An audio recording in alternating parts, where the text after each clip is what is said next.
Allô, allô? Mais là, il ne fonctionne pas, je pense. Ben, il fonctionne, mais je ne pense pas qu'on nous entende.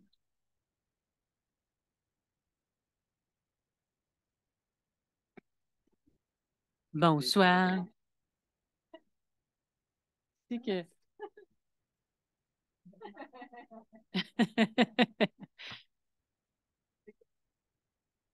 Le son, ça va être...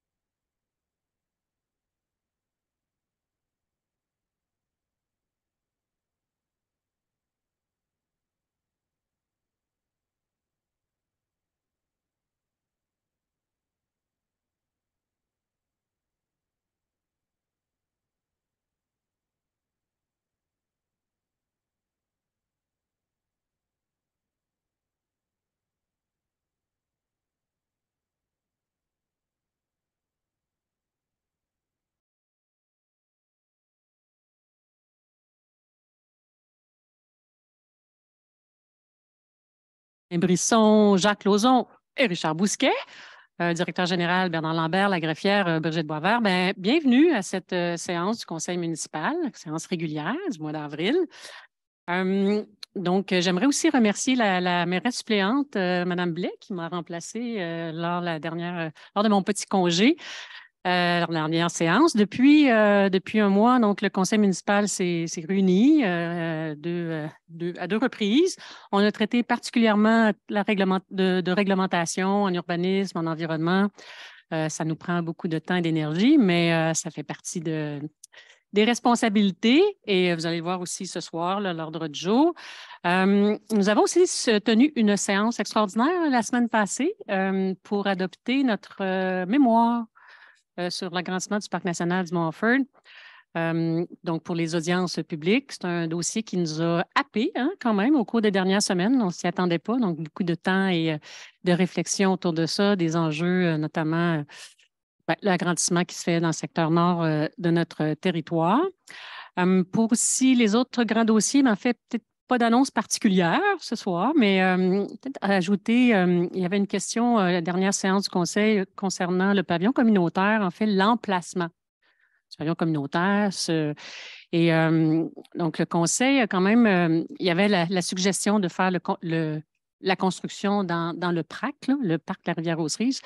Alors, le Conseil n'a pas arrêté sa décision de l'emplacement, mais a quand même l'orientation de ne pas retenir le parc du village, le PRAC, pour le pavillon communautaire, qui a avec toute son amplitude et tout. Donc, on a décidé de continuer de réfléchir à d'autres endroits. Et de traiter aussi, je pense, la Maison-Blanche, le pavillon communautaire, pour nous, c'est un peu un tout, en tout cas, c'est lié. Donc, à suivre, là, on manque de temps, mais on va y arriver. Alors, si ça fait le tour, si ça vous convient, tout le monde, je m'arrêterai ici. On irait avec l'adoption de l'ordre du jour. Ça vous convient? Bien. Alors, je prendrai. Donc, pour l'ordre du jour, je pense qu'il y a une modification. Ben, pas je pense. Il y a une modification. Il y avait un point qui était prévu à 2,12 qui a été déplacé et qui devient en fait le 7,4. Alors, si ça vous convient, chers membres du Conseil, je prendrai une proposition. Oui, bonsoir. Je vais proposer l'adoption de l'ordre du jour tel que modifié par Mme la mairesse. Merci beaucoup. Alors, allons-y avec l'approbation du procès-verbal de la séance du 6 mars.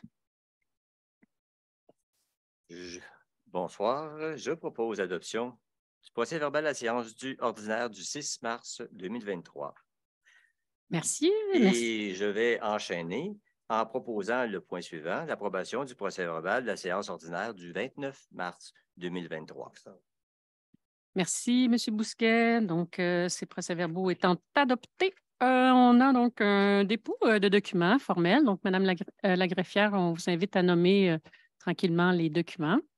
La situation, excusez-moi, la situation budgétaire cumulative au 31 mars 2023.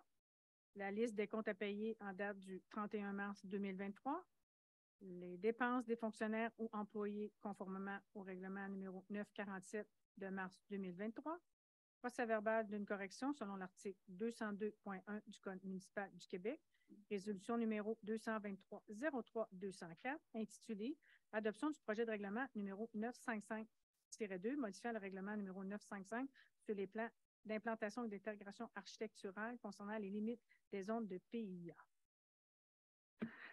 Merci. Alors, ce point formel aussi étant passé, nous avons la période traditionnelle, habituelle de parole au public pour des sujets qui vous préoccupent, vous intéressent, vous passionnent. Alors, je prendrai, je ne sais pas si vous êtes 1, 2, 3, 4, 5, 6, 7, 8, 9, une dizaine dans la salle. Je ne sais pas si une personne d'entre vous souhaite prendre la parole. Je vous laisse, il y a quelques petites directives pour ouvrir le microphone. Je vais laisser la parole à M. Lambert. Bon, bonsoir tout le monde. Écoutez, bon, non, vous pouvez rester là, il n'y a pas de problème. Simplement, là, avec toutes les difficultés qu'on a eues avec la technologie des dernières assemblées, donc on essaie un nouveau système de microphone.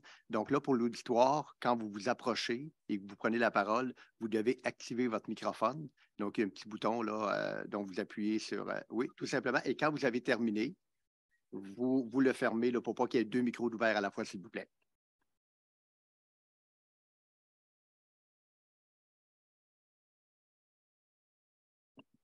C'est le même bouton qui fait les deux. Et quand l'anneau lumineux est allumé, votre microphone est ouvert. Non, il ne semble pas l'être. Ah, parfait. Bon, ça va. Louise Florent, zone R22, Jardin des Sables, phase 1. Alors, je voudrais juste valider la question des droits acquis. Je comprends que quand il y a un changement de réglementation, les gens qui respectaient l'ancienne réglementation ont un droit acquis. Mais la question des locations court terme dans notre zone, s'il y a des gens qui ont réussi à avoir des permis, c'était sans droit parce que ça allait à l'encontre. Ils n'ont jamais eu le droit de l'avoir. Ça allait à l'encontre de notre déclaration. Et le conseil d'administration n'a jamais signé aucune demande d'autorisation qui était nécessaire pour que la municipalité donne ce permis. Alors, je voudrais juste m'assurer qu'il ne devrait y avoir aucun droit acquis pour le R22 parce que c'est strictement le Jardin des Sables, phase 1. Il y a eu de la documentation qui a été envoyée, l'opinion légale, et puis on suit notre dossier parce que plusieurs personnes sont lésées par cette activité commerciale-là qui n'a pas sa place dans notre copropriété. Alors, c'est ce que je voulais vous dire. Merci. Mme Florent, peut-être la conseillère municipale du district. Oui, bonsoir. Je peux peut-être rajouter un petit point. Effectivement, mais... Est-ce que je le ferme tout de suite? Oui. Effectivement, on a reçu la documentation, la mairesse, et j'ai reçu également, étant conseillère pour le district en question. Et on doit sûrement en parler en conseil pour avoir une position. J'ai pris connaissance des documents que vous nous avez envoyés, mais je ne pense pas que ce soit opportun ce soir d'entrer en discussion là-dessus. Mais oui, on a reçu les documents et on va sûrement en parler en atelier et vous revenir là-dessus. Ça fait plaisir. Merci, Mme Florent. D'autres interventions?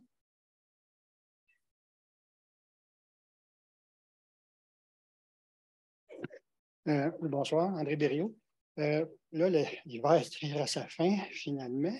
On peut faire un petit post-mortem du déneigement.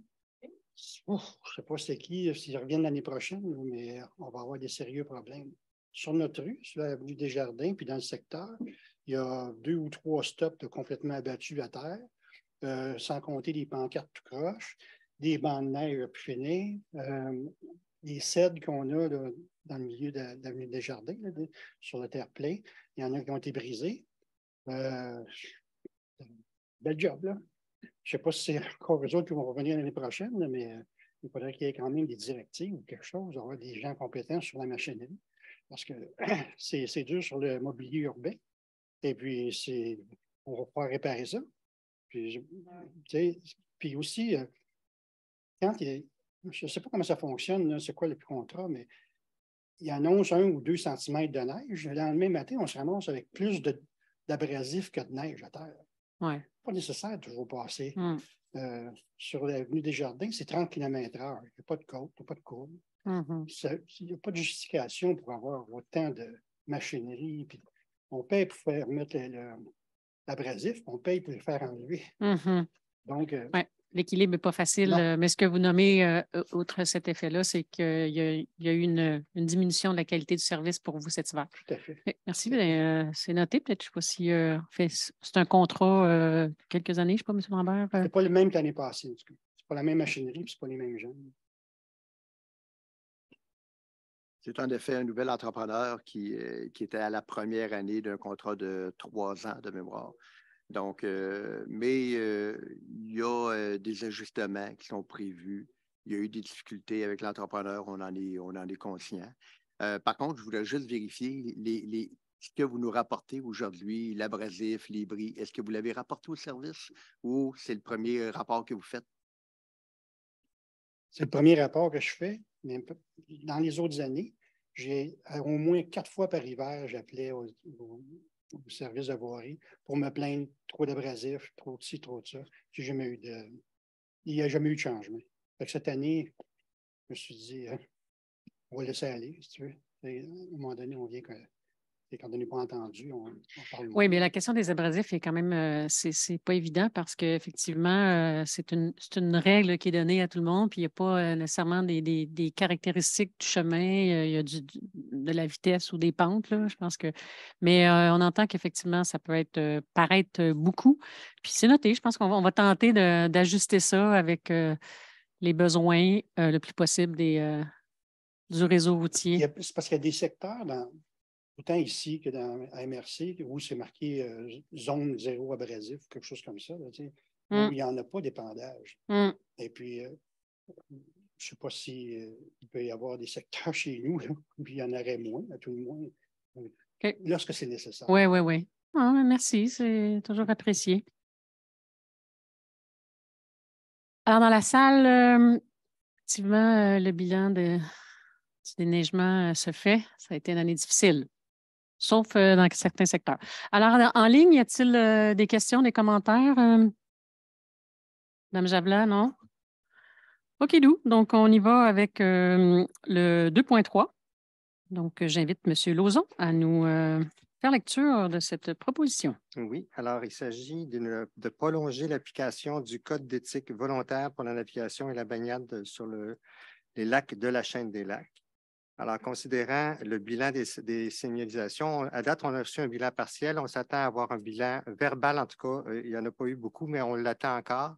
Et ça démontre que la navigation a été respectée par la majorité des usagers. Donc, il y a quelques plaintes qui sont souvent les mêmes et ça semble très bien aller par rapport aux années précédentes. Donc, on a des commentaires très positifs sur l'application du Code d'éthique. Alors, considérant que le Conseil est d'avis qu'il est opportun de prolonger l'application du Code d'éthique, je propose que le Conseil prolonge l'application de ce Code d'éthique pour la navigation et la baignade sur les lacs de la chaîne des lacs. Lequel document est joint à la présente résolution pour en faire partie intégrante. Je propose que la municipalité demande aux usagers de la chaîne des lacs de respecter ce Code d'éthique et qu'un bilan soit effectué à la fin de la saison prochaine. Voilà. Merci, M. Lauzon. Passons maintenant à la prochaine résolution avec M. Brisson. Alors, servitude de Bell et Hydro-Québec dans le projet Bouvreuil. Alors, considérant que la construction récente d'infrastructures de rues d'aqueduc et d'égouts dans le secteur Bouvreuil sur les rues Héron et de la Muse, et considérant que la compagnie Bell doit installer des lignes de télécommunication et que la compagnie Hydro-Québec doit installer des lignes de distribution d'énergie, soit aériennes ou souterraines, comprenant poteaux, bancs, câbles, etc.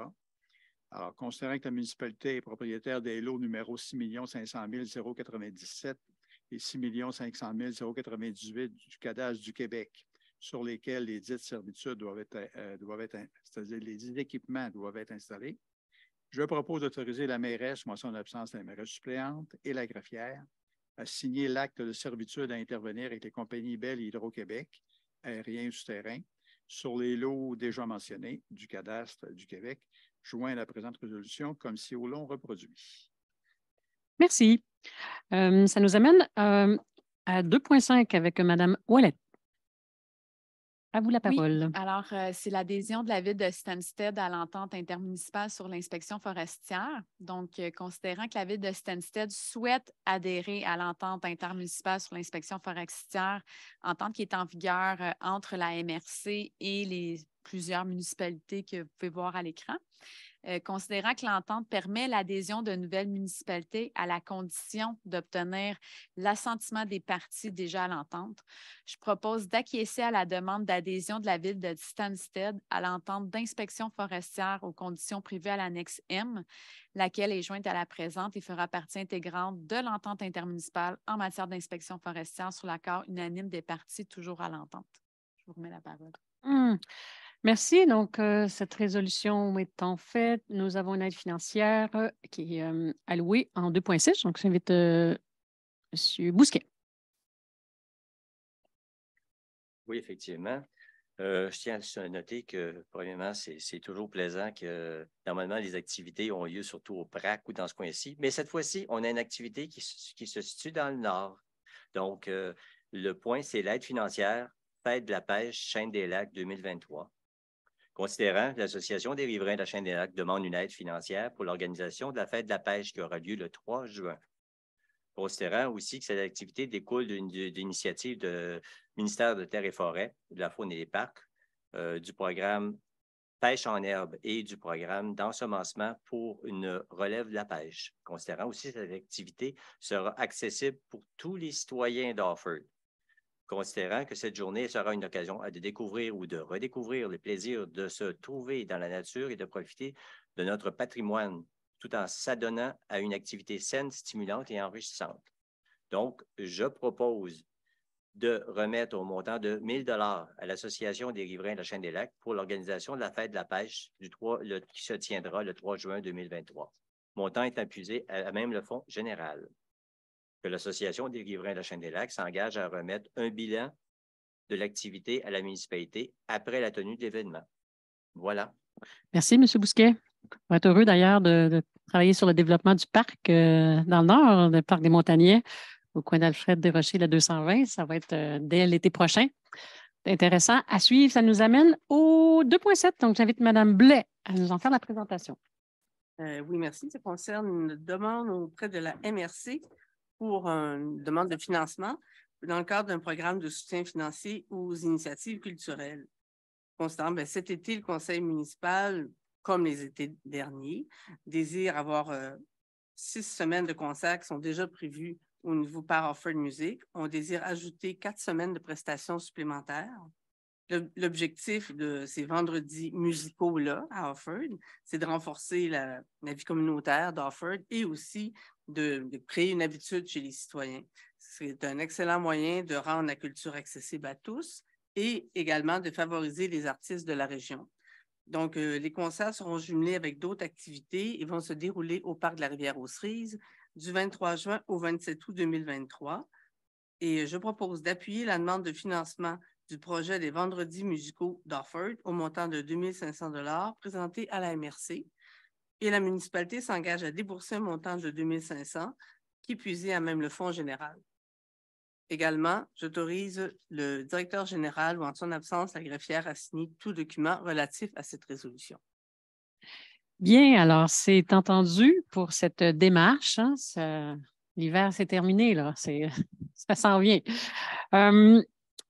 On y va avec une autorisation au Montford. J'invite M. Brisson à nous présenter la proposition. Ah, excusez-moi. Alors, Mme Javelat, à vous la parole. Oui, excusez-moi. Donc, c'est pour la suite aussi au niveau d'un appui de la MRC pour un projet spécial qui est le projet Orphée Rhapsody. Donc, c'est en collaboration avec Orphée Musique et l'Orchestre symphonique de Sherbrooke. C'est le projet donc, qui s'appelle Orphée Rhapsody qui consiste en l'orchestration d'une ode musicale de 12 minutes en 4 mouvements, mais surtout qui est un hommage à la belle région d'Orphée, dans le but de réaliser donc une prestation d'orchestre de l'OSS lors d'un spectacle prévu à l'hiver 2024. Et pendant ce spectacle, sur grand écran, derrière l'orchestre, sera aussi projeté en synchronisation un court-métrage de qualité professionnelle. Donc, l'objectif de ce projet est de profiter de la pièce musicale Orpheus de Rhapsodie pour créer un événement spectacle de type Orpheus en 5 sens. Donc, la municipalité désire appuyer ce projet et pour cela, je propose d'appuyer la demande de financement du projet Orpheus de Rhapsodie pour un montant de 1 500 $ qui est présenté à la MRC de Memphrey-Magog. Et la municipalité s'engage à débourser un montant de 1 500 $ puisé à même le fonds général. Et finalement, d'autoriser le directeur général ou en son absence la greffière à signer tout document pouvant donner effet à la présente résolution. Merci beaucoup, Mme Javelat. Passons au prochain point avec M. Lauzon. Oui, merci. Alors, il s'agit d'autoriser des activités lors des concerts dans le parc La Rivière-aux-Cerises les vendredis du 23 juin au 25 août. Donc, il s'agit déjà des concerts ont lieu à chaque année, mais d'autoriser d'autres types d'activités, soit la présence de producteurs locaux en mode éphémère, des camions de rue ou une buvette, qu'on m'expliquera c'est quoi cette buvette. Alors, je propose que la municipalité autorise du 23 juin au 27 août la tenue de ces différentes activités pendant les concerts dans le parc de la Rivière-aux-Cerises et qu'une autorisation préalable de chacune de ces activités soit obtenue par la municipalité. Nous faisons bien les choses. Alors, on a une décision aussi à prendre pour une exposition. Alors, c'est à M. Brisson de faire la présentation. Alors, considérant que la Corporation de ski et golf Morford prévoit accueillir une exposition de kiosques de vannes aménagés et de kiosques d'équipements et d'accessoires sur le site du centre de ski, et considérant les articles 129 à 133 du règlement 139 concernant les nuisances, la saine administration et le bien-être de la collectivité, je propose d'autoriser la Corporation ski et golf Morford à permettre l'accès à son site du centre de ski pour la tenue de l'exposition Van Life qui aura lieu le 27 mai 2023. Thank you. Bien, nous avons aussi une décision là, au niveau des archives à prendre. Formellement, nous avons une proposition par Mme Ouellette. Oui, effectivement, considérant que le système de classement de la municipalité suit les règles du plan de classification et du calendrier de conservation produit en respect de la loi sur les archives et du règlement sur le calendrier de conversation, et considérant que plusieurs dossiers peuvent être détruits en respect de ces règles et que l'administration municipale ne s'y objecte pas, considérant que nous avons pris connaissance de la liste de destruction, je propose que le conseil municipal ne s'objecte pas à la destruction des dossiers d'archives énumérés dans le document intitulé « Liste de destruction des documents 2023 », dont copie est annexée à la présente. Je vous remets la parole. Merci. Alors, ça va pour tout le monde. Donc, on irait aux finances, l'approbation des comptes à payer. Vous avez lu, mais je prendrai d'abord une proposition formelle de la part de M. Bousquet. Oui, je propose d'approuver les comptes à payer en date du 31 mars 2023 au montant de 757 611,91. Merci. Alors, bien là, c'est la section d'urbanisme. Pour les passionnés d'urbanisme, c'est l'heure. Alors, donc, j'invite Mme Blais à nous présenter le premier point à 4.1. À vous, Mme Blais. Oui, cette résolution concerne une modification à la résolution 2022-10-344. Dans cette résolution-là, la résolution 2022-10-344, s'agissait de déterminer les demandes, les cotisations, les contributions pour fin de parc et terrain de jeu. Étant donné que M. Paul Gilbert, avec le numéro de lot 3 576 835, il a annulé sa demande de permis de lotissement. Donc, je propose de retirer du tableau de la résolution que j'ai mentionnée précédemment, dans le projet d'opération cadastrale, la ligne qui concerne M. Paul Gilbert et le numéro de lot déjà mentionné, et de modifier la résolution en conséquence. Merci. Demande de dérogation, la première, présentée par M. Brisson, membre du CCU. C'est une demande de dérogation à l'égard, c'est une demande de dérogation concernant l'installation d'une piscine. Alors, considérant qu'à la dernière séance du conseil municipal tenue le 6 mars, la présente résolution a été rejetée, considérant que j'y vais pour l'essentiel, là, alors considérant que la demande de dérogation mineure déposée à la municipalité, les requérants souhaitent que soit permis d'installer une piscine hors terre dans la cour avant du terrain à des distances approximatives de 21 mètres de l'emprise de la rue de la Goudrelle et 31 mètres de l'emprise de la rue du Bourgeon, alors que le règlement prévoit une distance de 100 mètres et plus de l'emprise de rue. Considérant que les requérants sont présentés à la réunion du comité d'urbanisme du CCU, considérant que le règlement de zonage et lotissement 551 permet l'implantation d'une piscine dans les cours latérales et arrière du terrain, considérant que la recommandation en vigueur ainsi que les plans et documents soumis au Conseil laissent croire qu'il est possible pour les requérants d'implanter la piscine en conformité à la réglementation, c'est-à-dire côté latéral ou arrière. Considérant que le règlement 363, en vertu de ce règlement-là, l'application des dispositions des règlements de zonage et de lotissement doit causer un préjudice sérieux aux requérants pour qu'une dérogation puisse être accordée.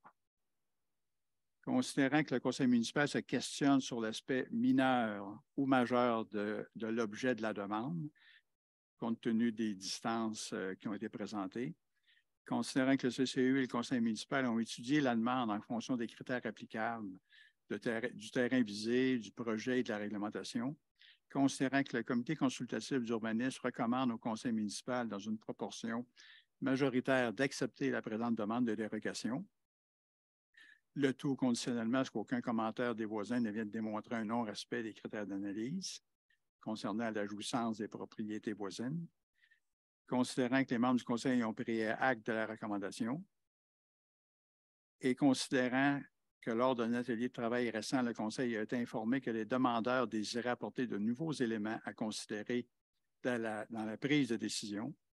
Alors, je propose de reporter la décision de la présente dérogation mineure à une séance ultérieure. Bien, merci beaucoup. C'est conforme. Ça nous amène au prochain point avec M. Lauzon qui a une proposition à nous faire. Oui, alors il va s'agir d'une consultation publique sur cette demande de dérogation mineure. Donc, je l'explique rapidement. Il s'agit de Mme Véronique Aymon et de M. Jean Deschamps qui souhaitent obtenir l'autorisation de reconstruire leur bâtiment principal je vais sauver le numéro, là, au 56 chemin d'Aigle. Le projet d'implantation du bâtiment projeté prévoit cependant 2 éléments qui ne sont pas conformes à la réglementation. Les propriétaires s'adressent donc à la municipalité pour tenter d'obtenir une dérogation mineure.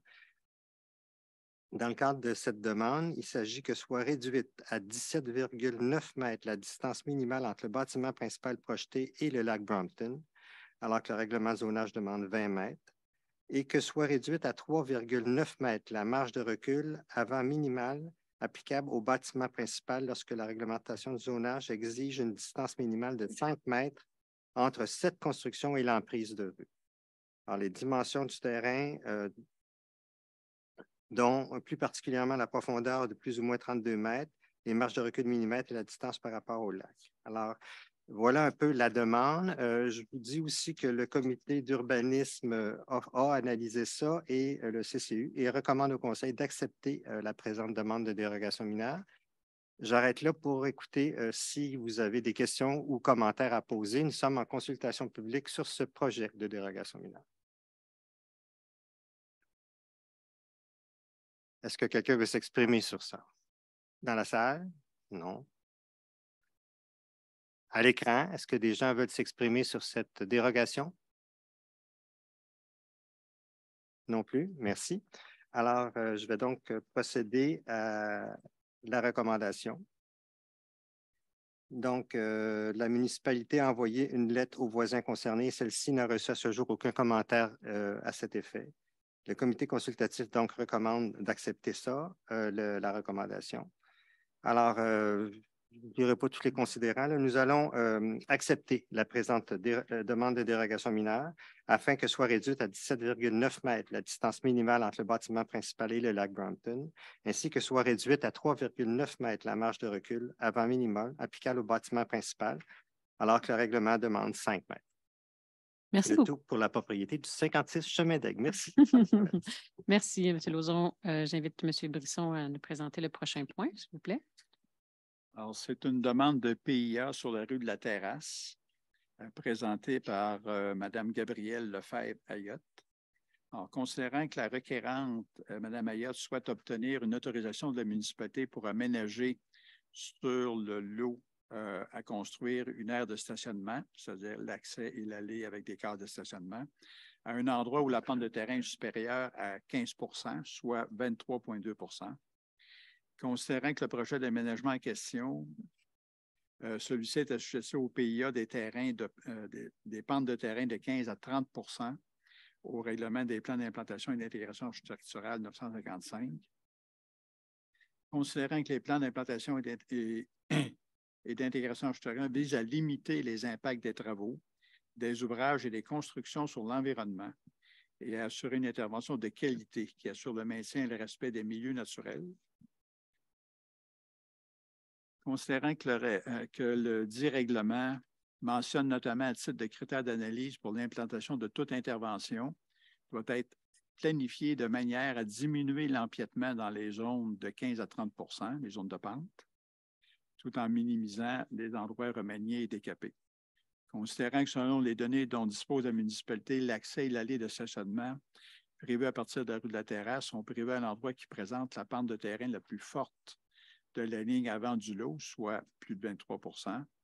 Considérant que tout porte à croire qu'il existe des scénarios alternatifs pour l'aménagement de l'accès et de l'allée de stationnement à des endroits où la pente serait plus faible. Et à cet effet, la requérante ou sa mandataire a été questionnée sur le sujet et aucun inconvénient ni problématique n'a été soulevé à la municipalité pour les scénarios alternatifs, mis à part un souci de minimiser la coupe de quelques arbres. Considérant que la requérante affirme la nécessité de procéder à des travaux de remblai, soit environ 30 camions de roches, prévus pour remonter la pente du terrain à l'endroit prévu. Considérant que le comité consultatif d'urbanisme estime que le projet respecte les objectifs et critères du PIA, si la requérante venait qu'à démontrer à la municipalité une impossibilité d'aménager un accès ailleurs le long de la ligne avant du lot ou de démontrer des inconvénients liés au scénario alternatif, considérant que le comité consultatif d'urbanisme recommande au conseil municipal d'approuver le présent projet de PIA relatif à l'aménagement d'une aire de stationnement, sous réserve de vérification des possibilités de déplacement du chemin d'accès à un endroit où la pente de terrain est plus faible.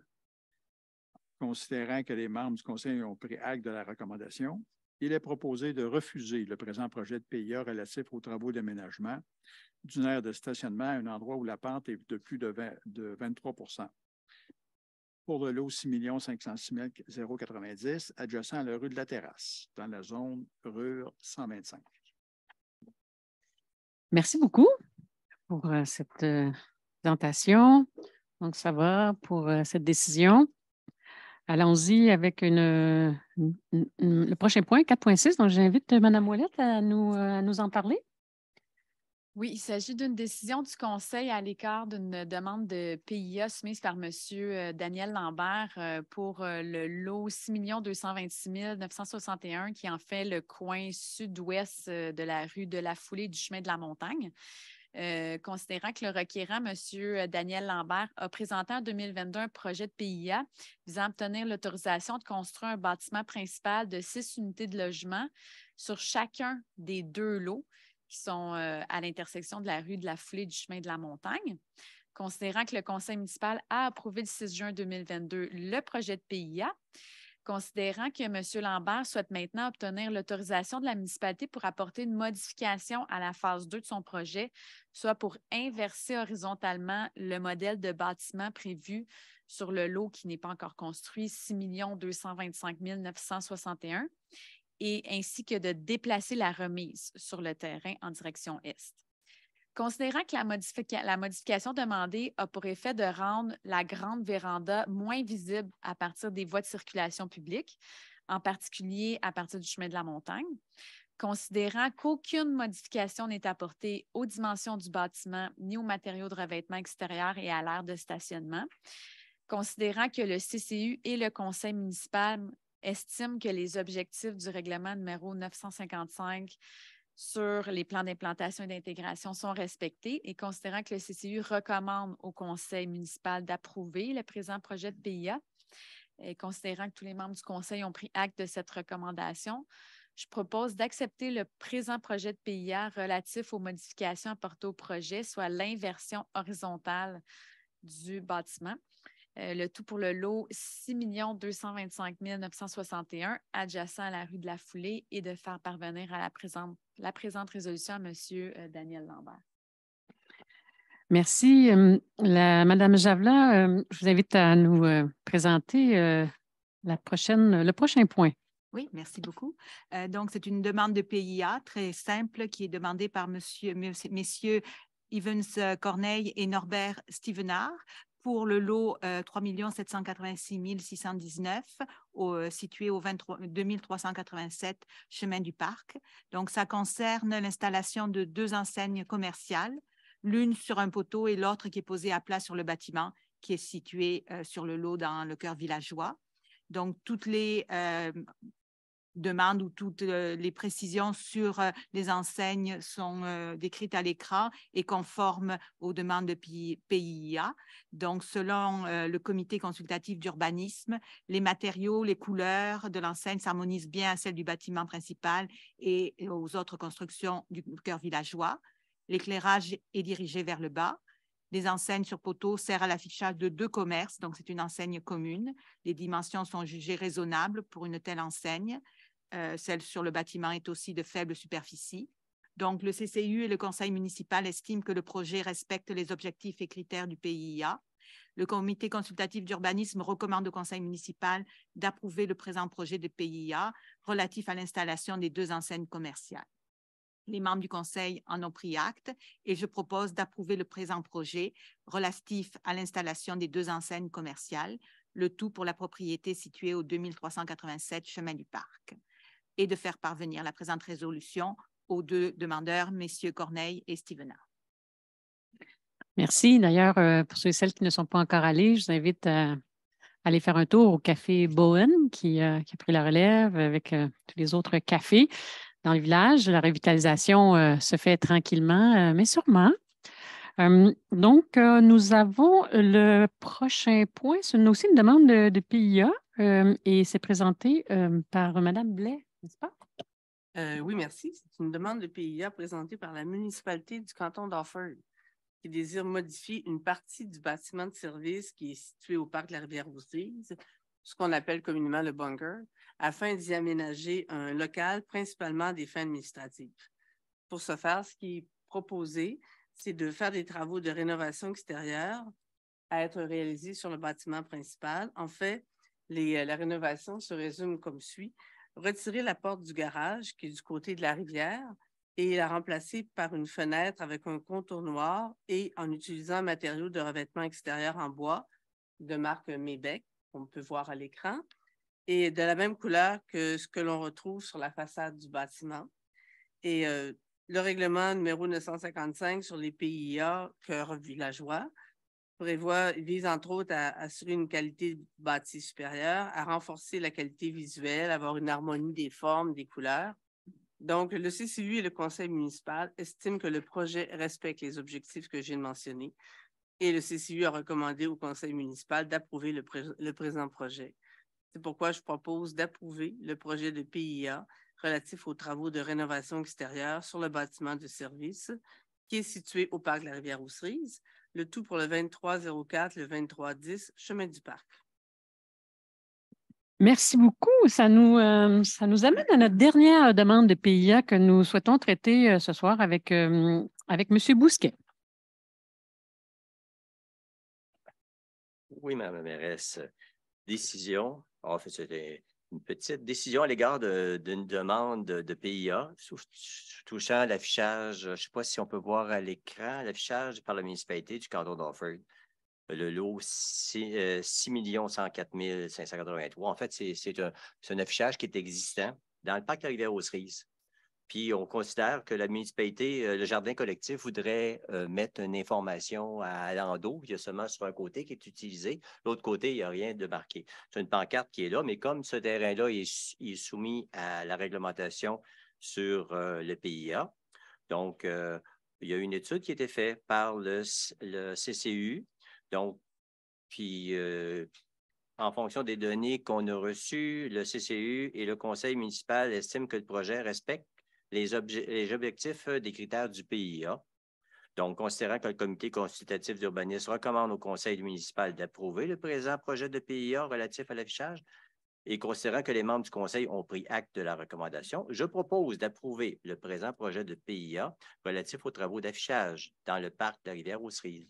Le tout situé sur la propriété que j'ai mentionné tout à l'heure, chemin du parc, soit le lot 6 104 583 et 5 175 298 dans la zone P1. Merci. Nous allons terminer l'urbanisme avec toutes nos décisions concernant les contributions pour fin de parc. Madame Blais, je vous invite à présenter. Oui, merci. On a quelques contributions pour fin de parc, terrain de jeu, espace naturel et espace vert ce soir, parce qu'il y a eu quelques demandes de permis de lotissement ou de construction.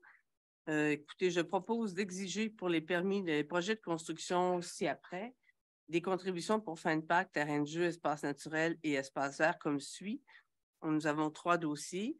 Le premier, design rustique, Madame Danielle Dan. C'est le lot 3 856 900 qui est situé sur le chemin de la Chaîne des Lacs.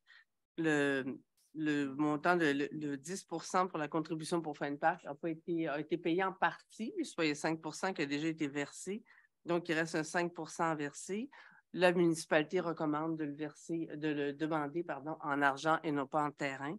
Donc, le montant de 5 équivaut à 5 573,90 $. Pour ce qui est de la contribution pour le secteur central, il n'y a aucune des contributions qu'on a ce soir qui se situe dans le secteur central. Donc, le 15 ne s'applique pas pour les contributions dans la présente résolution. Le dossier suivant, sur la rue du Poète, M. Tommy McCutcheon, le lot 4 232 417. Encore là, il y a une contribution pour fin de parc qui a été donnée en partie, donc il manque un 5 %. Et le montant, on exige toujours en argent cette contribution-là également, un montant de 5 282 $. Et finalement, Mme Gabrielle Lefebvre-Ayotte, sur la rue de la Terrasse, le lot 6 506 090. Encore là, une contribution de 5 % en argent au montant de 4 218,65 $. C'est tout? Okay. Donc, en 5.1, comme à chaque année, nous allouons des subventions aux organismes qui travaillent à l'action environnementale, donc notamment les organismes du milieu. Alors, encore cette année, donc nous avons une proposition qui va être présentée par M. Bousquet. Oui, merci. Oui, c'est toujours plaisant d'annoncer des subventions. Donc, le 5.1, subvention à différents organismes dans le cadre de la politique de soutien financier à l'action environnementale des organismes du milieu. Et je considérais la politique de soutien financier à l'action environnementale des organismes du milieu qui s'établit des règles communes de présentation des demandes et du processus de traitement de celles-ci, considérant que plusieurs organismes ont présenté des demandes pour l'année 2023, considérant aussi que le conseil municipal est favorable à contribuer. Je propose ce qui suit. De donner une subvention de 25 000 $ à la protection du lac Brompton, l'Association des protections du lac Brompton, afin de répondre aux orientations du contrôle du myriophile par le bâchage avec toile synthétique pour poursuivre leur certificat d'autorisation, l'arrachage à manuel par des plongeurs autour des sites bâchés au cours des 3 dernières années, ainsi qu'une modélisation des courants du lac afin de connaître le déplacement des fragments de myriophile à épi aux estacades dans les marais et afin de déterminer si elles sont positionnées adéquatement. Il y a aussi, ça vise le projet de recherche avec l'Université Bishop utilisant des drones marins. Réellement, c'est une nouvelle application. C'est un prototype qu'ils font en utilisant un drone marin pour répertorier les plantes aquatiques et autres projets pour mesurer le taux d'oxygène dans les herbiers avec bouée profileuse. Le dit montant étant puisé au surplus accumulé, soit le 25 000 $. Ensuite, c'est autoriser l'Association des riverains de la chaîne des lacs, dans le cadre du volet 3, toujours visant le mériophile, à une subvention de 25 000 afin d'exécuter entièrement la phase 1 de la lutte au mériophile épi, le dit montant étant puisé à même les surplus cumulés. Aussi, pour l'Association des riverains de la chaîne des lacs, dans le cadre du volet numéro 1, une subvention de 313 afin de prélever et analyser des échantillons dans le cadre du réseau de surveillance volontaire des lacs, des 4 lacs de la chaîne des lacs. D'autoriser l'Association des riverains du lac Beaucoeur maintenant, dans le projet du volet 1 et 2, une subvention de 2 917 pour les projets suivants, soit prévention et contrôle des espèces exotiques envahissantes. Aspect prévention, ce projet vise aussi, dans un premier temps, à établir des herbiers aquatiques du lac, soit les types, leur emplacement et la détermination de leur dominance. Ce portrait sera réalisé par le regroupement, par le rappel. Donc, et puis l'aspect sensibilisation, poursuivre et bonifier la sensibilisation sur les bonnes pratiques. Ensuite, pour finaliser, analyse de l'eau avec un suivi avec le réseau de surveillance volontaire des lacs. On passe maintenant au lac Écluse. D'autoriser l'Association de protection du lac Écluse, dans le cadre du volet 1, une subvention de 1 116 pour 3 campagnes d'échantillonnage aux 2 principaux tributaires et au milieu du lac, dans le but de déterminer les niveaux de coliformes fécaux, de matière en suspension, le taux de phosphore et de chlorophylle. On passe maintenant à l'étang des Cèdres. Dans le cadre du volet numéro 2 de la politique, une subvention de 4 601 pour les projets suivants, soit le projet 1 sera versé à l'élaboration d'un plan d'action pour le contrôle du roseau commun, ainsi que pour l'évaluation de l'état des bandes riveraines de l'étang des Cèdres. Les travaux pour le roseau commun incluront un relevé de terrain pour définir les caractéristiques des colonies de roseaux communs, la production d'une carte de localisation des colonies et l'élaboration d'un plan de contrôle incluant une estimation des coûts de réalisation. Le projet 2 consiste à l'installation de signalisation. Le projet 3 sera de la sensibilisation pour les EEE. Les travaux pour les caractérisations des bandes riveraines incluront l'évaluation de leur état, problématiques, érosion, couverture végétale, etc. La production d'un plan et d'un rapport sur l'état de la situation, ainsi que des recommandations et un plan sommaire d'aménagement spécifiant les choix d'arbres, d'arbustes pour améliorer ou bonifier la bande riveraine. Je passe maintenant à l'Association du lac des Français. D'autoriser l'Association des propriétaires du lac des Français dans le cadre du volet 1, une subvention de 10 000 pour le projet suivant. Réaliser dès maintenant les recommandations prescrites par l'ingénieur et le ministère afin de mettre aux normes les structures de leur barrage.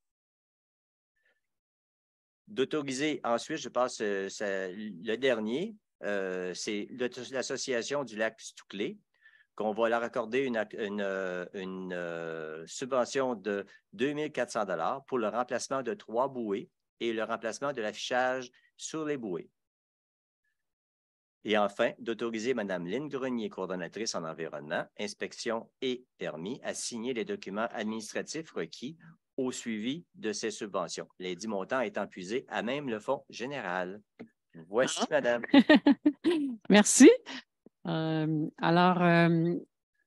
Allons-y avec des contrats que nous avons donnés. Nous avons 4 gros contrats à donner pour les infrastructures et la voirie. Donc, d'abord, avec M. Lauzon.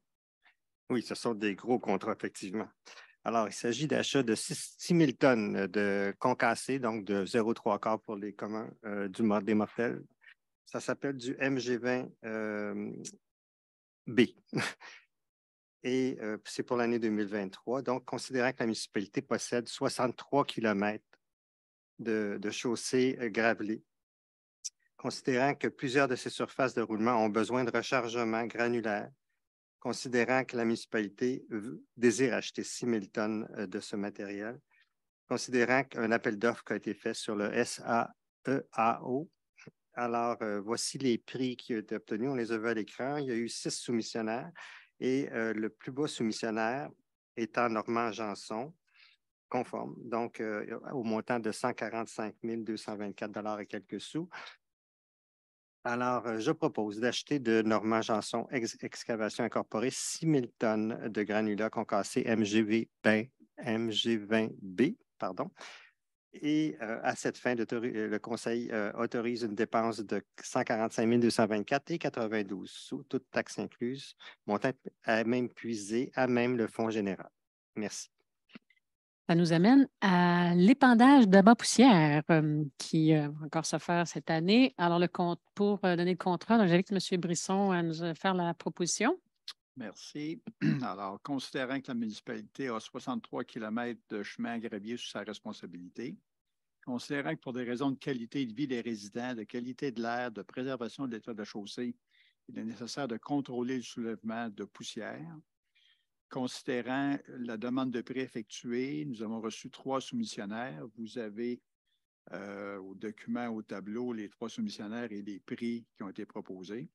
Considérant que le groupe Somavrac est le plus bas soumissionnaire conforme, considérant l'article 934 et suivant du Code municipal du Québec, alors je propose de mandater la compagnie Groupe Somavac pour la fourniture et l'épandage d'une quantité maximale de 250 000 litres d'abat-poussière de type chlorure de sodium, chlorure de calcium, 35 %, c'est moins pire, sur les rues gravelées de la municipalité, conformément au devis 422.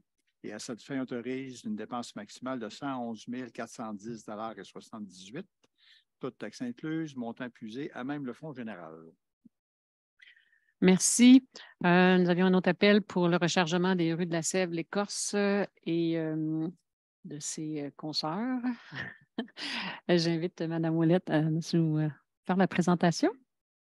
Oui, considérant que la municipalité désire procéder au rechargement des rues de la Sève, de l'Écorce, du Bourgeon, de la Goudrelle et de l'Aubier, et considérant que les travaux comportent la mise en forme de la surface de roulement existante, suivi du rechargement granulaire, l'application de chlorure de calcium et le compactage sur une longueur approximative de 2,2 km, considérant qu'un appel d'offres invitant les entreprises à se procurer le devis a été publié, considérant qu'on voit ici là, la liste des soumissionnaires, il y en a eu 6, et considérant que la compagnie Normand Janson Excavation est le plus bas soumissionnaire conforme, et considérant les articles 934 et suivants du Code municipal du Québec, je propose de mandater la compagnie Normand Janson Excavation afin de procéder aux travaux de rechargement sur les rues de la Sève, de l'Écorce, du Bourgeon, de la Goudrelle et de l'Aubier, conformément au document DV 423, et à cette fin d'autoriser une dépense au montant de 113 547,99 $, toutes taxes incluses, montant étant même la réserve financière dédiée à la voirie locale. Et toutes les modalités du contrat sont plus détaillées dans le document numéro 2023-00-02 et d'autoriser la mairesse à signer le dit contrat. Oui, merci. Ça faisait effectivement partie des priorités, chargement de ces rues. Nous avons un contrat à donner pour la piste cyclable à Montagnard. Ce n'est pas les études de... On nous demande une série d'études et en voici une autre qui va aller de l'avant. J'invite Mme Javela à nous en parler. Oui, merci beaucoup. Donc, c'est un projet pour la piste cyclable La Montagnarde, le segment D, c'est-à-dire qui passe à partir du chemin de la montagne. Oui, le chemin de la montagne jusqu'en feu de musique, c'est bien ça. Et on a bien hâte de pouvoir l'inaugurer. Donc, avant de pouvoir regarder à sa construction, il faut faire une caractérisation écologique qui est nécessaire donc pour localiser, délimiter, caractériser les milieux humides et hydriques qui sont susceptibles d'être sur le tracé de la piste cyclable. Donc, il est nécessaire de prévoir une banque de 15 heures pour assurer un support en lien avec les démarches pour l'obtention d'une autorisation ministérielle. Donc, les demandes de prix ont été effectuées auprès de 2 firmes et c'est la firme EnviroGuide AL qui est le plus bas soumissionnaire. Donc, je propose de conclure un contrat avec cette firme afin de procéder à la caractérisation écologique du site. À cette fin, le Conseil autorise une dépense maximale de 3 117,52 $, toutes taxes incluses. Ce montant est puisé à même le règlement d'emprunt numéro 961, qui est une dépense et un emprunt de 590 000 pour des travaux de reconstruction d'une partie de la rue de la Terrasse et des travaux de relocalisation d'un tronçon de la piste cyclable La Montagnarde. Et je propose aussi d'abroger à toute fin la résolution numéro 2021-09-310, qui est intitulée « Mandat, caractérisation écologique de site pour les travaux de relocalisation d'un tronçon de piste cyclable pour le segment D », qui avait été attribué à Environnement PH Inc. Merci. En effet, nous avons hâte, mais pas de plus vers la réalisation de ce projet. Alors, sécurité publique. 4 points. D'abord, Mme Blais, nous avons une formation pour les pompiers. Et oui, nos pompiers doivent suivre une formation en maintien de compétences, c'est quand même important, selon le programme du ministère de la Santé et des Services sociaux. Et considérant l'offre de services de la compagnie Formation ProMédic, je propose de mandater cette compagnie pour la formation des pompiers de la municipalité en maintien des compétences, selon le programme du maintien des compétences 2023 du ministère de la Santé et des Services sociaux. Et à cette fin, le Conseil autorise une dépense qui est estimée à 3 600 $, montant puisé à même le fonds général. Et en plus de la formation, nous avons l'entretien de l'équipement, ce qu'on appelle les habits de combat. Alors, je prendrai une proposition de M. Bousquet. Oui, le point suivant touche l'entretien et nettoyage des habits de combat du service des incendies. Considérant que la municipalité se doit de nettoyer annuellement environ 40 habits de combat. Considérant que la municipalité procède à la réparation d'environ 20 habits de combat par année. Considérant que les frais de transport doivent être aussi inclus au coût, je propose d'autoriser la compagnie L'Arsenal afin de procéder au nettoyage à la réparation des habits de combat du service de sécurité incendie du canton d'Offord, incluant le transport pour un montant de 9 152 et une, montant étant puisé à même le fonds général. Nous avons eu d'ailleurs l'occasion de les essayer lors de notre visite à la caserne de pompiers il y a quelques mois. C'est toute une expérience. En effet, c'est... Nous avons des photos, effectivement, bon, en temps et lieu, mais c'est tout à fait, en effet, c'est extraordinaire. Bien, donc, nous avons notre service incendie, continue d'évoluer, la loi, l'importance de se mettre à jour et donc, nous avons décidé d'aller de l'avant avec une étude d'analyse pour prévoir l'avenir, dans le fond, les prochaines années. De quelle façon nous pourrions améliorer et offrir nos services incendies sur notre grand territoire. Alors, pour ce mandat, j'invite M. Liauzon à nous en faire part. Oui, alors effectivement, suite au retrait de Saint-Denis de Brompton qui était en collaboration avec notre service d'incendie, nous assumons maintenant seuls la protection, c'est-à-dire qu'ils ne sont plus avec nous. Et on a un contrat avec Magog qui assure un suivi pour le sud et un appui pour le nord. Je ne sais pas si je l'exprime bien, mais grosso modo, Magog est toujours en intervention avec nos pompiers volontaires ou pompiers à temps partiel qu'il faut appeler maintenant. Mais à l'avenir, on a plusieurs alternatives de scénarios, comment doit évoluer notre service incendie et on a besoin d'un expert pour un peu nous cibler quelle est la meilleure option pour les prochaines années. Alors, M. Michel Richer, qui est un expert en la matière, a été d'ailleurs directeur des incendies à Magog. Je pense, écoutez, c'est un des plus grands experts au Québec, là, qui a une firme de consultants là-dedans. Alors, je propose...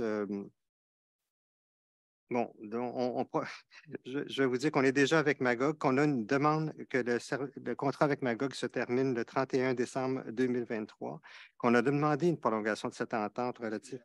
Oui.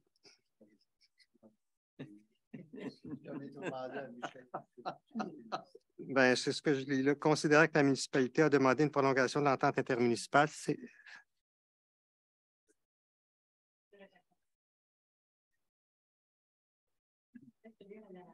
Alors, OK, je vais le lire ici. A demandé une prolongation d'entente, je le vois pourtant. considérant que l'appel, écoutez, je vais arriver à la proposition, c'est de retenir, le Conseil autorise une dépense de 16 672 montant épuisé à même le Fonds général pour accorder un mandat d'une étude d'analyse des différents scénarios de desserte incendie pour l'ensemble du territoire de la municipalité du canton d'Hartford au consultant Michel Richer. Voilà. Oui, en effet, il y a plusieurs considérants. Merci. Alors, nous avons effectivement besoin d'une autorisation ce soir suite à la signature de l'avenant avec la Ville de Magog. Donc, j'invite Mme Javla à nous en faire la présentation, s'il vous plaît.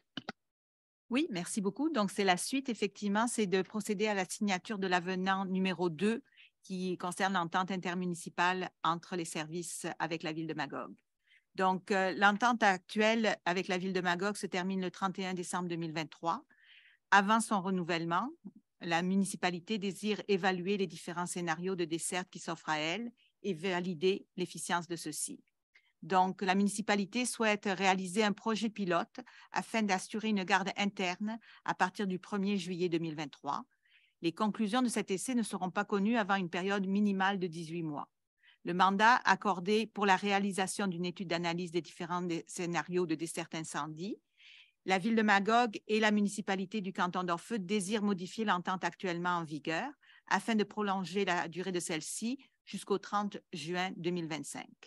Donc, je propose d'autoriser la mairesse ou en son absence la mairesse suppléante ainsi que la greffière à signer pour et au nom de la municipalité l'avenant numéro 2 à l'entente intermunicipale qui est relative à divers services d'incendie avec la Ville de Magog. Merci. Alors, allons-y avec des avis de motion, des projets de règlement. Ce soir, nous en avons 2. Alors, d'abord, avec M. Brisson pour le 942-2. Alors, nous allons traiter simultanément les points 8.1 et 9.1. 8.1 étant l'avis de motion. Alors, conformément à l'article 445 du Code municipal du Québec, je donne avis de motion que le Conseil municipal prévoit adopter le règlement 942-2. Ce dernier a pour but d'augmenter les frais de garde et de transport des animaux. Et évidemment, la greffière demande d'être dispensée de la lecture du projet de règlement à ce stade-ci, puisque nous l'avons déjà consulté. Alors, l'avis de motion étant donné, le règlement, alors, considérant que la municipalité doit modifier le règlement 942 afin d'augmenter les frais de garde et de transport des animaux, considérant qu'un avis de motion a été préalablement donné il y a 1 minute et demie, considérant un projet de règlement a été déposé lors de la séance ordinaire tenue le 3 avril, c'est-à-dire aujourd'hui même, et considérant que tous les conseillers déclarent avoir lu le règlement et le projet de règlement et renoncent à sa lecture, alors, il est proposé d'adopter le projet de règlement 942-2, lequel statue et ordonne, alors de façon résumée, au niveau des frais de garde et de transport des animaux, les frais de garde seraient portés de 18 à 22 $ par jour pour un chien et de 12 à 15 $ par jour pour un chat ou autre animal de la même taille. Également, les frais de transport d'un animal sont portés de 35 à 40 $ pendant les heures d'affaires de la SPA, de l'Estrie et de 55 à 65 $ en dehors des heures d'affaires. J'en fais la proposition. Merci beaucoup, M. Brisson. Alors, on y va avec un autre avis de motion, un projet de résolution, le 951-9, en fait, qui est lié aux bandes riveraines. Alors, j'invite Mme Ouellette à nous en faire lecture, peut-être. Oui, effectivement. Donc, je vais traiter le point 8.2 et 9.2 conjointement. Donc, conformément à l'article 445 du Code municipal du Québec, je donne avis de motion, car lors d'une séance ultérieure, le Conseil prévoit adopter le règlement numéro 951-9. Ce dernier a pour but de limiter et de contrôler les interventions à proximité des plans d'eau afin de favoriser la végétalisation des rives. Et par la même occasion, la greffière demande d'être dispensée de la lecture du projet de règlement puisqu'une copie de celui-ci a été remise avant la séance du 3 avril, date prévue pour son adoption. Alors, si on va au point 9.2, considérant que la municipalité a le pouvoir, en vertu de la loi sur l'aménagement et l'urbanisme, de modifier son règlement de zonage et de lotissement numéro 951, considérant que par l'adoption du plan d'urbanisme et de développement révisé en 2020, la municipalité s'est donné comme objectif d'assurer la protection et la mise en valeur des milieux naturels d'intérêt, considérant qu'il y a plus d'une dizaine de lacs sur le territoire de la municipalité et que ceux-ci constituent des milieux naturels d'intérêt pour la collectivité, considérant que la municipalité reconnaît la qualité du milieu naturel comme étant une des composantes de l'identité d'Offord, considérant que l'atteinte des objectifs environnementaux au niveau de la qualité des lacs sur le territoire d'Offord passe notamment par une limitation et un contrôle des interventions à proximité des plans d'eau afin de favoriser la végétalisation des rives, considérant que les travaux de végétalisation des rives apportent des bienfaits au milieu environnant. Ils ont pour but de contribuer à diminuer la contamination des plans d'eau et leur vieillissement prématuré, ainsi qu'à effectuer un contrôle du milieu limitrophe aux cours d'eau. Ils jouent un rôle de filtration par la végétation riveraine, notamment par rapport aux sédiments contenus dans les eaux de ruissellement, stabilisation de la rive pour éviter les pertes de sol et diminuer l'ensablement des frayères, protection des aménagements pour pourtour des plans d'eau contre les crues, limitation du réchauffement de l'eau, maintien d'une biodiversité nécessaire à la préservation de l'environnement, brise-vent naturel afin de réduire l'érosion éolienne et de protection des cultures ainsi que les habitations, régulation du cycle hydrologique et amélioration de la qualité paysagère du plan d'eau. Considérant que par l'entrée en vigueur du règlement de zonage et de lotissement numéro 951 en 2021, le cadre réglementaire lié aux interventions permises sur et au-dessus de la rive des lacs et cours d'eau a été resserré, notamment au niveau du contrôle de la végétation.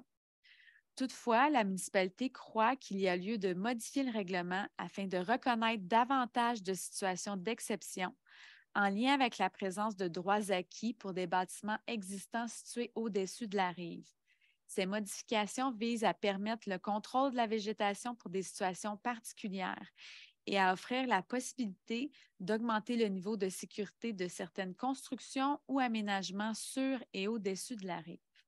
Considérant que j'ai donné un avis de motion il y a 3 minutes, considérant qu'un projet de règlement veut être adopté ce soir et considérant que tous les membres du Conseil déclarent avoir lu le présent règlement et renoncent à sa lecture, je propose que l'Assemblée de consultation publique soit tenue le lundi 1er mai à 18h30 à la mairie et d'adopter le premier projet de règlement numéro 951-9, joint à la présente résolution, pour en faire partie intégrante, comme s'il était ici au long reproduit intégralement. Merci beaucoup. Donc, on m'a informé qu'il y a quelqu'un qui demande le vote. Alors, on vous écoute. Vote et j'aimerais aussi apporter des explications. On vous écoute. Effectivement, je pense que ceux qui me connaissent, on est très favorable à la protection des lacs et des cours d'eau de la municipalité. Merci pour l'écran, ça va bien.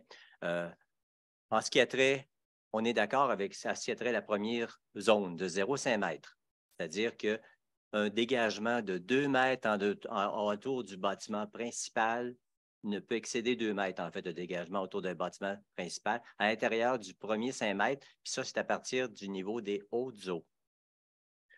Pour la partie de 5 à 10 mètres, avant l'année passée, lorsqu'on a adopté le règlement 951 en 2021, c'était qu'on limitait la partie qui était de 5 à 10 mètres, on limitait. Ça, à cette heure, on dit on va permettre 5 mètres autour du bâtiment, entre 5 et 10 mètres. Cependant, c'est valable si le bâtiment se situe à 10 mètres, 5 mètres en avant. Si le bâtiment se situe à l'intérieur de la zone entre 5 et 10 mètres, automatiquement, on réduit la distance. Qu'est-ce qui est proposé? C'est de réduire la distance à 3 mètres. Nous autres, moi, en ce qui me concerne, je propose, c'est de dire qu'on devrait, comme dans la bande de 0,5 mètres, on devrait permettre un 2 mètres additionnel dans la partie, sans jamais excéder 2 mètres, dans la partie de 0,5 mètres. La partie qui est assurée, qui est couleur rose, vieux rose. Donc, on pourrait aller jusqu'à 5 mètres, c'est-à-dire jamais aller plus que 2 mètres dans la zone 0,5 mètres, mais garder le 5 mètres. Parce que je ne sais pas si vous réalisez, mais tous ceux qui sont à un chalet, 2 mètres, là, c'est un peu plus que 6 pieds. Essayez de mettre ça veut dire que tous ceux qui sont à l'intérieur sont situés à 6 mètres, 5 mètres, 8 mètres, vont être limités. Vous ne pouvez même pas mettre une chaise de parterre bien proche là-dessus.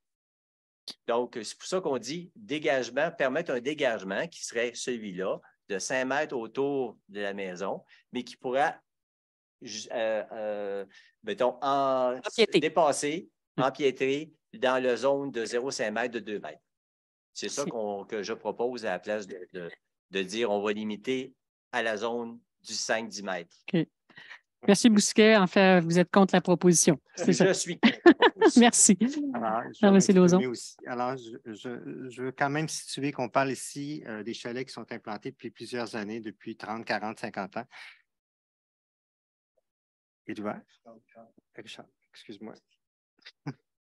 D'accord. Donc, on parle de chalets implantés alors que les règles environnementales n'étaient pas comme celles d'aujourd'hui. Aujourd'hui, ces chalets-là ne pourraient pas exister. Mais on a quand même un certain nombre de chalets, surtout autour des plans d'eau, qui ont très peu d'espace entre le chalet construit et la rive. Et c'est ces gens-là qui ont appris, quand on a augmenté la zone de protection riveraine de 5 à 10 mètres, se sont vus privés d'un terrain qu'ils avaient exploité, utilisé pendant des décennies.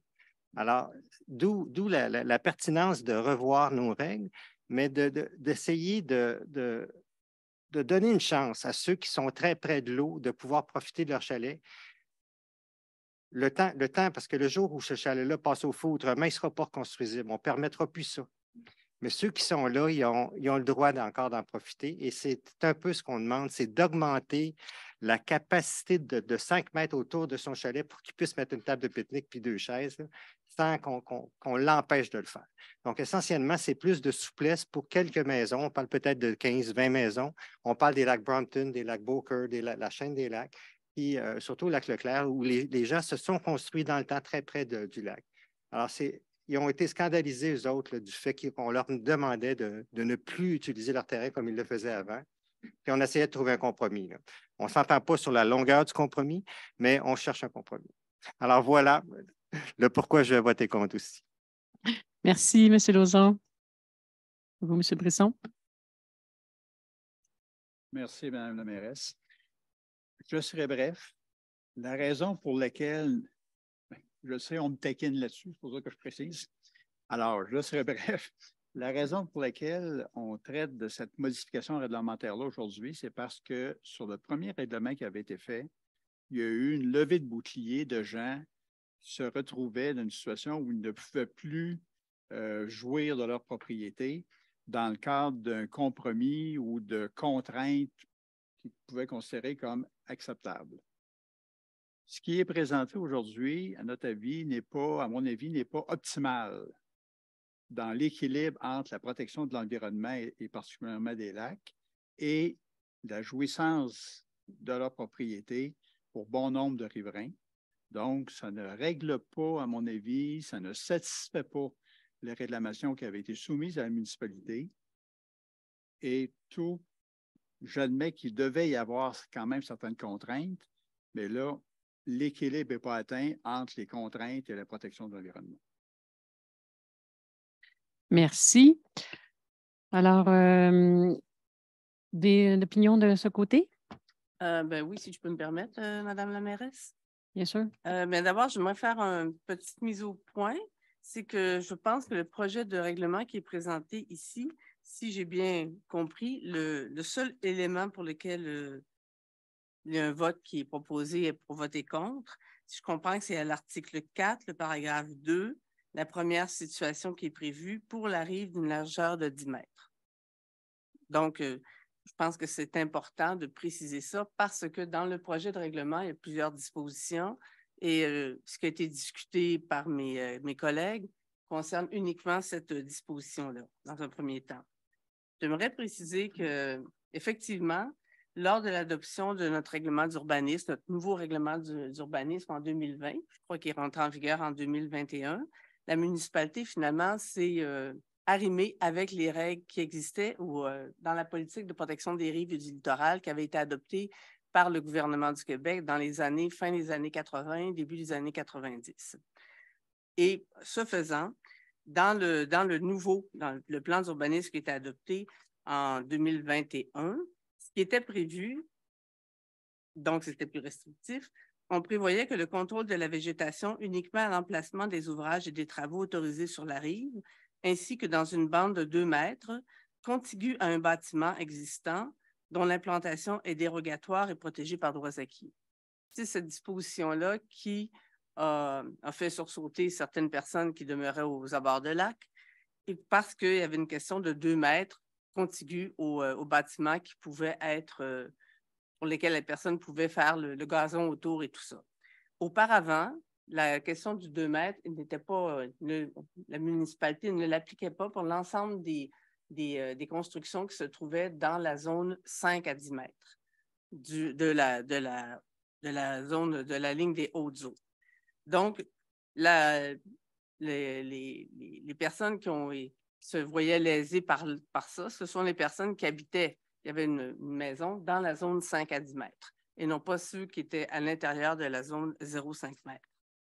Effectivement, on a aujourd'hui, avec le projet de règlement qui est présenté, la municipalité est prête à alléger cette norme-là de 2 mètres qui a été prévue pour permettre d'avoir une possibilité de faire la coupe de gazon et le débroussaillage autour de 5 mètres tout autour du bâtiment principal.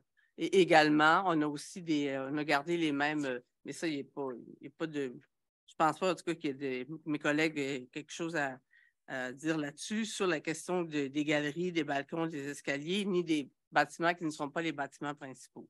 Donc, ça concerne uniquement le bâtiment principal et l'objection que j'ai entendue.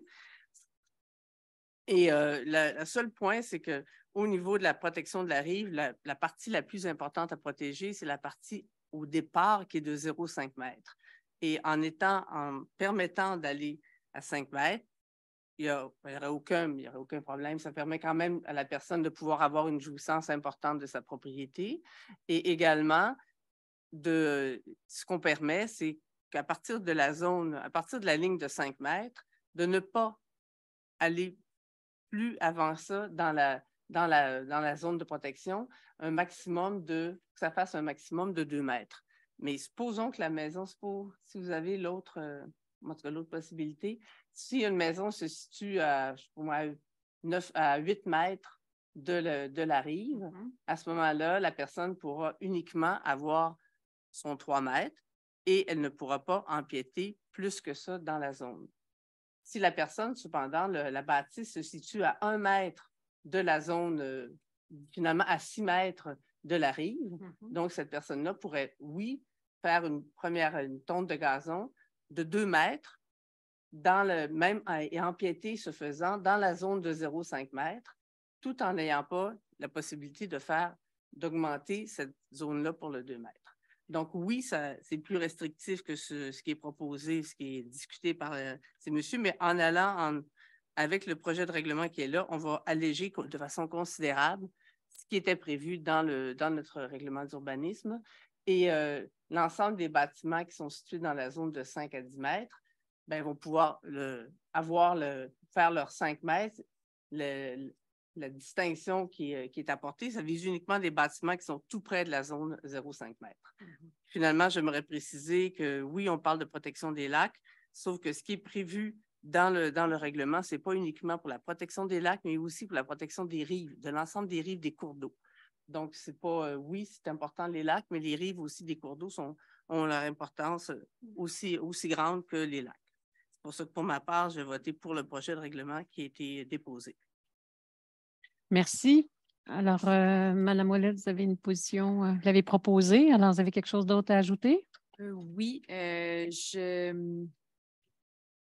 Pour ma part, le Conseil se doit d'œuvrer au soutien à la santé des lacs et des ruisseaux, des cours d'eau, des rivières sur le territoire de la municipalité, considérant que le 0,5 m est une zone hyper sensible, hyper fragile. Je crois qu'on vise l'équilibre. Le précédent conseil avait resserré beaucoup le règlement. Là, je trouve qu'il y a un équilibre qui a été atteint avec ce présent projet de règlement et je ne veux pas retourner en précision comme le fait aussi bien Mme Blais. Donc, c'est pourquoi je vote pour la résolution. Merci. Vous, Mme Javelat? Oui, j'aimerais faire remarquer que M. Lauzon a mentionné que ce ne serait plus possible aujourd'hui de construire suivant ces normes. Donc, on est d'accord que c'est dommageable. Donc, ce qu'on essaye de trouver, c'est un équilibre, comme je pense tous l'ont bien dit. Et ce projet veut tenir compte des bienfaits au niveau du milieu environnement. Je rappelle aussi qu'on vient d'approuver de nombreuses subventions. On a voté pour la protection des lacs, donc c'est important. Donc, ça serait d'être consistant dans tout ce domaine-là. Et dans ces aspects-là, on sait que mieux vaut prévenir que guérir. On sait que c'est très difficile de corriger et que ça demande énormément. En fait, c'est quasiment impossible de corriger certains aspects une fois que des espèces envahissantes, par exemple, sont dans certains lacs ou cours d'eau. Donc, je vote pour cette proposition. Bien, alors, bien, vous constatez que, donc, d'une part, on a effectivement la volonté, la préoccupation de protéger la qualité de l'eau et de prioriser, en fait, cette protection-là de la rive avec le 5 mètres. Et d'un autre côté, on le comprend aussi, là, c'est plus l'usage individuel des gens qui sont là depuis longtemps et qui se sentent brimés là, par le règlement. Mais je pense que c'est pas facile parce qu'il y a toujours une réglementation comme ça, toujours un impact concret sur la vie des gens. Mais effectivement, je pense qu'il y a vraiment un bout de chemin qui a été fait. Il n'est pas parfait, mais c'est sûr que comme mairesse, je me dois d'être en précaution. Je dois prendre une décision qui est de l'ordre de la précaution. Et donc, de prendre cette responsabilité-là en sachant très bien qu'il va y avoir des limites. Mais voilà, donc je vais trancher pour que nous ayons de l'avant avec ce projet de résolution. Nous aurons aussi quand même effectivement des consultations, mais je pense que c'est ça, c'est certain que quand on est touché individuellement, c'est normal qu'on veuille davantage notre intérêt personnel. Et en même temps, il y a toute la responsabilité collective dans le contexte actuel qui est sérieux. Alors, voilà, donc ce serait cette l'option majoritaire pour le présent projet de règlement. Alors, si ça vous convient, chers collègues, on irait avec le projet, l'adoption du règlement 955-2 avec Mme Blais. Oui, merci. Ce règlement-là, 955-2, mais il a d'ailleurs fait l'objet d'une consultation publique à 18h15 ce soir, ici. En fait, ce règlement-là concerne des limites des zones de PIA. En réalité, ce qui est étudié dans le projet de règlement, c'est d'ajuster les emplacements à l'intérieur du territoire de la municipalité. Il y a certains terrains qui sont jugés déterminants pour l'atteinte des objectifs visuels, architecture et identité par rapport au cœur villageois et des voies de circulation reliant des milieux d'intérêt. Donc, il y aurait lieu, selon le projet de règlement qui est présenté, d'agrandir des zones de PIA dans le cœur villageois et à proximité de celui-ci et d'apporter une précision également sur une zone qui est le long de part et d'autre du chemin Alfred Desrochers. Un avis de motion, je donne un avis de motion que j'avais oublié de donner. Il va y avoir un règlement qui sera adopté prochainement lors d'une séance conseil. Non, excusez-moi, il y a déjà eu l'avis de motion. Excusez, j'essaie d'aller trop vite. On est rendu à l'adoption du règlement. Il y a eu la consultation publique il y a quelques heures maintenant. Donc, je propose d'adopter le règlement 955-2. On a déjà, je ne sais pas si vous avez encore les plans. Non, bon. Ah, c'est regrettable, malheureusement. Mais il y a trois documents qui sont annexés qui démontrent quelles sont les zones pour lesquelles les zones de PIA qui sont agrandies, soit que c'est près de l'emprise de la rue des Jardins. Il y a une autre zone qui est dans le secteur de l'avenue des Cerisiers, Courtemanche et du Parc. Et finalement, il y a une zone également qui est près de la rue de l'Auberge. Pour terminer, un corridor, je dirais, je pense que c'est 50 mètres, de part et d'autre du chemin Alfred Desrochers, qui est prévu comme étant ajouté au PIA du règlement numéro 955-2. Voilà. Oui, merci. En fait, il manquait quelques bouts de rue ici et là pour vraiment compléter là, tout le périmètre cœur villageois. Donc, pour s'assurer que les prochaines, ce qui était exclu, puisse être sous contrôle ou sous analyse là, du CCU. Bien, une autre chose à régler, ça a l'air fou, mais ça avance. Et puis, le service d'urbanisme va être en possession de cette nouvelle réglementation-là pour son administration. Alors, on a un dernier, l'autre projet de règlement qui était présenté ce soir pour être adopté concerne la démolition d'immeubles, c'est ça, présenté par Mme Javelin? Oui, merci beaucoup, Madame la mairesse. Donc, c'est le règlement numéro 972 relatif à la démolition d'immeubles. Donc, le règlement qui régit la démolition d'immeubles se trouve aux articles 148.01 et 148.026 de la loi sur l'aménagement et l'urbanisme. Plusieurs exigences apparaissent dans la loi modifiant la loi sur le patrimoine et qui a été adoptée le 25 mars 2021. Notamment en ce qui a trait au contrôle des démolitions, la protection du patrimoine immobilier et au régime d'entretien des bâtiments. Les objectifs de la loi sur le patrimoine culturel visent à favoriser la connaissance, la protection, la mise en valeur et la transmission du patrimoine culturel, qui est le reflet de l'identité d'une société, et ce, dans l'intérêt public et dans une perspective de développement durable. Le conseil municipal entend réglementer la démolition d'immeubles sur son territoire tel qu'exigé par la loi. Donc, le règlement 972 relatif à la démolition d'immeubles vise à assurer le contrôle de la démolition, tel que je l'ai expliqué tantôt, et à moins que le propriétaire, interdisant la démolition, sauf si le propriétaire a obtenu au préalable un certificat d'autorisation à cet effet. Donc, ce règlement représente un moyen efficace pour assurer la protection du patrimoine bâti et la réutilisation adéquate du sol dégagé. Donc, un avis de motion a été préalablement donné par le conseiller M. Jacques Lauzon lors d'une séance ordinaire qui a eu lieu le 6 mars 2023, conformément à l'article 445 du Code municipal du Québec. Un projet de règlement a été adopté à la séance ordinaire tenue le 6 mars 2023. Tous les membres du conseil déclarent avoir lu le présent projet de règlement et renoncent à sa lecture. Donc, je propose d'adopter le règlement numéro 972 tel que prévu. Merci. Alors, ça fait le tour des décisions que nous avions à prendre pour la bonne marche, la bonne administration de la municipalité. Alors, je ne sais pas si vous êtes, s'il y a des questions concernant les points qui ont été traités, vous êtes les bienvenus. D'abord en salle. Alors, je vous invite à vous présenter à l'avant.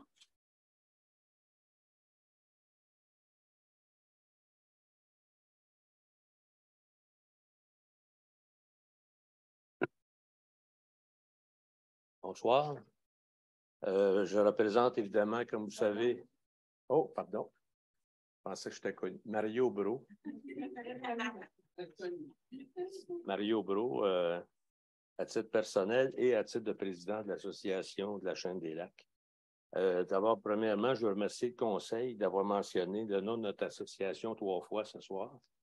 C'était pas mal apprécié. Les 2 points que je voudrais apporter concernant les sujets qui ont été discutés ce soir. Premièrement, merci pour d'avoir accordé une subvention de 25 000 $ pour notre projet de lutte au méliophile à épis. Mais je voudrais juste apporter une précision. Ce qui a été mentionné tantôt, c'est qu'on nous accordait 25 000 $ pour compléter la phase 1 de notre projet de lutte. Ce n'est pas tout à fait exact. C'est 35 000 $ que nous avions demandé pour la phase 1. C'est un projet d'envergure. C'est un gros problème qu'on a, le méliophile à épis, comme vous savez. J'apprécie quand même, là, je ne viens pas ici pour critiquer mais je veux seulement mentionner une précision que de 25 000 $, on est à court de 10 000 $ à peu près pour terminer la phase 1, qui est un projet en 3 phases. On pense qu'il va s'étirer peut-être en 4 phases. Évidemment, quand on commence un projet comme ça, pour en parler à l'Association du lac Brompton, c'est très dispendieux. Évidemment, il y a des contributions qui vont être demandées à nos membres pour être des contributions financières, mais il faut considérer, puis j'aimerais le mentionner ici de façon publique, c'est qu'on demande déjà beaucoup aux membres et aux riverains de l'association parce que ces argents-là qui sont accordés par la municipalité pour nous aider à payer du matériel et des services professionnels, bien, il y a beaucoup, beaucoup de bénévolat qui vont être requis aussi pour pouvoir exécuter. Mais enfin, c'est la clé d'ailleurs. Et la clé, sans ça, ça ne serait pas abordable. C'est déjà difficilement abordable. Donc, on espère en tant qu'association que la municipalité de canton d'Orford va continuer à aider pour ces projets-là au cours des prochaines années, ce qui va être essentiel. Sinon, l'argent qu'on met aujourd'hui, ben, c'est aussi bien de ne pas en mettre si on n'est pas pour continuer et terminer ces projets-là. Est-ce que vous me permettez d'apporter le deuxième point qui est aussi au sujet des thèmes 2.3? Il n'y avait pas de question dans la première. Non, ce n'était pas une question, c'est une précision pour dire un commentaire. On ne complète pas la page. Oui, nous sommes bien conscients. Pour ce qui est du code d'éthique volontaire de la chaîne des lacs, depuis 2020, qu'on a un code d'éthique volontaire pour la navigation et la baignade. Ce qui a été mentionné, j'ai une objection à formuler.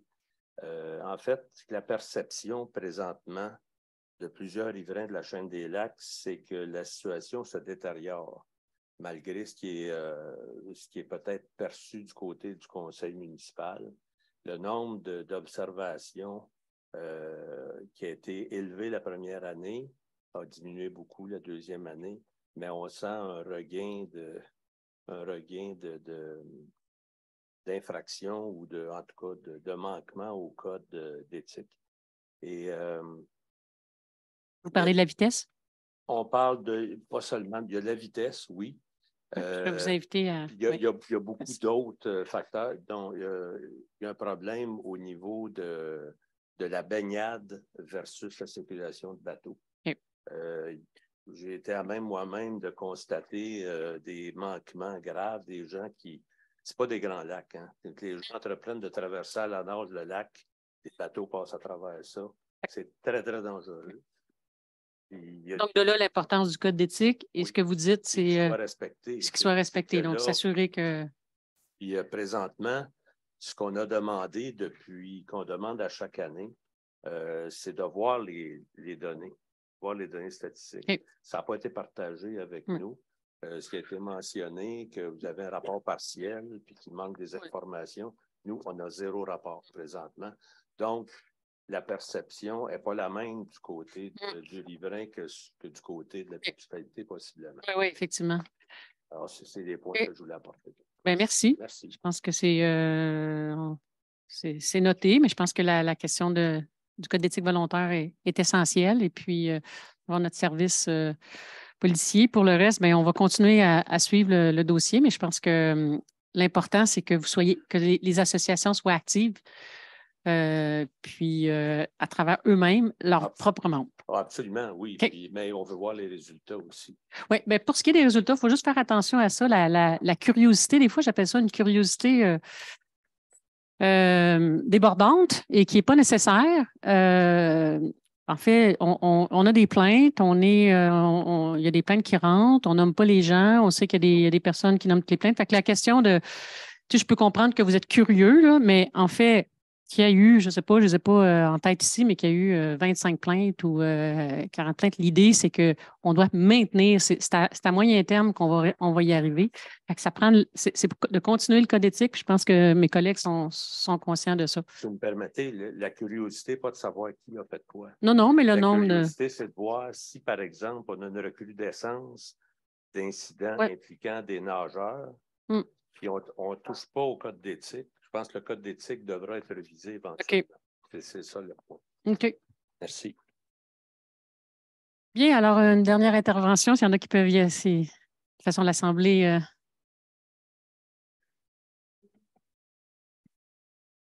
Juste un mot pour remercier le Conseil pour l'attribution de la subvention pour la fête de la relève. Vous allez faire une gang de jeunes offreurs très heureux. Deuxième chose, dans le 6.1, le contrat de gravier, j'aimerais savoir si vous avez augmenté votre hausse de qualité concernant ce gravier-là. Parce que ce qu'on a à tous les ans, on dirait que je reviens là-dessus, mais la gravelle, nous autres, dans notre coin, on n'a pas bien, c'est plus de la terre et de la boîte. Okay. Si je regarde ce que vous avez mis dans le stationnement, au coin de Nénuphar puis 220, on dirait que ce n'est pas la même qualité. Il y a quelque chose. Ben, c'est sûr que les stationnements publics et la rue, vous êtes sur. Vous voulez nommer le nom de votre rue? C'est quoi? Nénuphar. Merci. Littorel. OK. Fenouil. Parfait. Merci. Puis merci pour votre bénévolat pour la fête de la pêche. Alors, M. Lambert, vous avez quelque chose à ajouter?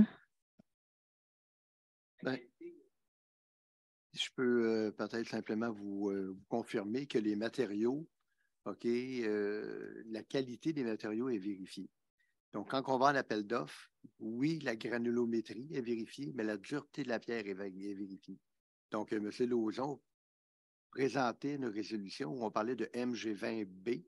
OK, donc quand on parle de MG20B, c'est un matériel qui est calibré pour des rues non asphaltées.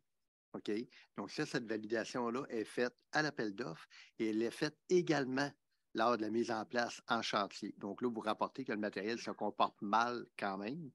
OK, on est au fait, OK, de la situation à plusieurs endroits sur le territoire. Et là, on va essayer de mettre en place peut-être un mélange un peu particulier. OK, par expérience, là, on s'est rendu compte qu'il y a des matériaux qui se comportent mieux que d'autres, même si le matériel est conforme. À partir du moment où on est avec un matériel 100% pierre concassée, on constate effectivement que les particules fines, OK, ont tendance à rendre le chemin un peu mou, glissant, là, si je peux dire, un peu vaseux, là, même si le matériel est conforme. Donc, on va essayer pour cette année de faire un projet pilote avec un autre matériel. Et si jamais c'est concluant, on va voir à modifier nos règles. Mais les règles qu'on applique présentement, ce sont les mêmes matériaux que le ministère des Transports. On va changer de la recette. Bien, merci de votre veille. N'hésitez pas à communiquer avec le service. Eh bien, ça fait le tour. Est-ce qu'il y a quelqu'un à distance qui veut prendre la parole? Sinon, il y en a qui sont prêts à lever l'Assemblée, mais je prendrai une proposition formelle. Alors, mes je vais collègues. faire ça. Monsieur Lauzon? Oui. OK. Alors, je vais vous proposer de lever la séance ordinaire. Merci beaucoup, tout le monde. Merci de votre participation et à bientôt.